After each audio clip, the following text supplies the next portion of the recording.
Sapevo che prima o poi questo giorno sarebbe arrivato. Oggi ci buttiamo a capofitto nella vita sedicente e tale di una delle stelle pop degli ultimi tempi. Sto parlando di Britney Spears. Dunque, partiamo dal presupposto che non stiamo certo parlando della mia cantante preferita, ma neanche di uno dei miei 10 artisti preferiti, ma neanche di uno dei miei 50 artisti preferiti. Ok, è chiaro il concetto. Per cui non ho certo visto questo film con gli stessi occhi con cui lo guarderebbe un fan sfegatato, nel bene e nel male. Il film di cui parliamo oggi è ovviamente Britney Ever After, un film biografico sulla vita di Britney Spears, come se adesso lei avesse 70 anni e ci fossero delle grandi cose da raccontare. Beh, il punto è che le grandi cose potrebbero anche esserci, e sono forse le cose che io, da uno che ignora profondamente la vita di Britney Spears, mi sarei aspettato di vedere, ma sono di fatto le cose che mancano. Quello che probabilmente ci si aspetterebbe di trovare in qualsiasi opera biografica di artisti di questo tipo è l'inizio, ciò che è venuto prima della carriera, come la vita li abbia portati a intraprendere quella carriera e tutti i pregressi a quella che poi è diventata la loro vita pubblica. Probabilmente la parte che effettivamente più mi interessava,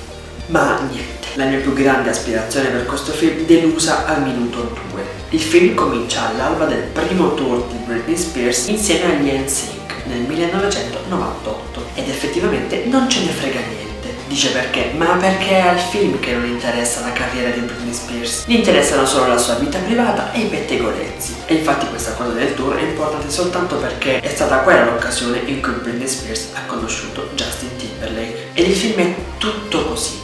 Gli episodi di trama della vita più o meno romanzata di Britney Spears sono importanti solo nella misura in cui ci possono dare qualche notizia sui ragazzi che ha amato e su cose di questo genere. Il film si concentra palesemente solo su questo e lo dimostra anche il fatto che ci sono dei voli pindarici non indifferenti per cui si saltano tranquillamente 2 o 3 anni della vita della cantante senza che non ce ne freghi niente, e solo per passare all'episodio amoroso successivo. Il problema di questo film è che sembra che anche alla stessa Britney Spears interessa solo quello, e anzi chi se ne frega della carriera.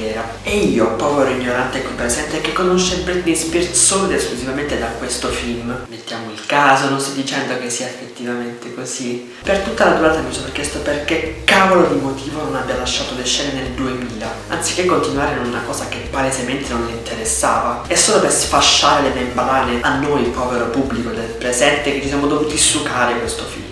Già che ci siamo, parliamo proprio del personaggio di Britney Spears, è interpretato da Natasha Bassett e l'ho odiato dal primo minuto in cui è apparso. Dunque, ho scoperto che la vera Britney Spears non ha autorizzato questa biografia, cosa che si traduce in un importante dettaglio che poi vedremo più avanti perché è abbastanza eclatante. Comunque è abbastanza facile capire il perché di questa scelta. Sicuramente Britney Spears ha passato dei momenti abbastanza difficili che sono stati già abbondantemente descritti dalla stampa e da tutto il resto, e certo io questo non lo metto in dubbio, ma può anche essere che non abbia la minima voglia di farsi ricordare come un personaggio totalmente squilibrato, come a tratti appare in questo film, oltre al fatto che per la maggior parte le brutte situazioni in cui si viene a trovare sono tutte causate dalla sua totale mancanza di lungimiranza e intelligenza. Ma proprio per questo, se io fossi Britney Spears, oltre a non dare l'autorizzazione ci avrei aggiunto anche una piccola denuncia che non fa mai male. Tutti gli altri personaggi sono totalmente inutili, a parte ovviamente i suoi spasimanti, per carità. Ci sono stati alcuni casi in cui l'interpretazione mi abbia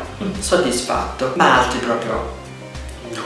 Quello che mi sento di definire come il problema più grosso, derivato dal fatto che la vera Britney Spears non abbia autorizzato questo film, è che non c'è neanche una sua canzone. Per 1 ora e mezza di film si vedono un massimo di 5 minuti di concerto spalmati in 3 occasioni, durante i quali una Britney Spears che non ha mai preso una lezione di danza canta delle cover con una voce che ricordano l'originale soltanto vagamente.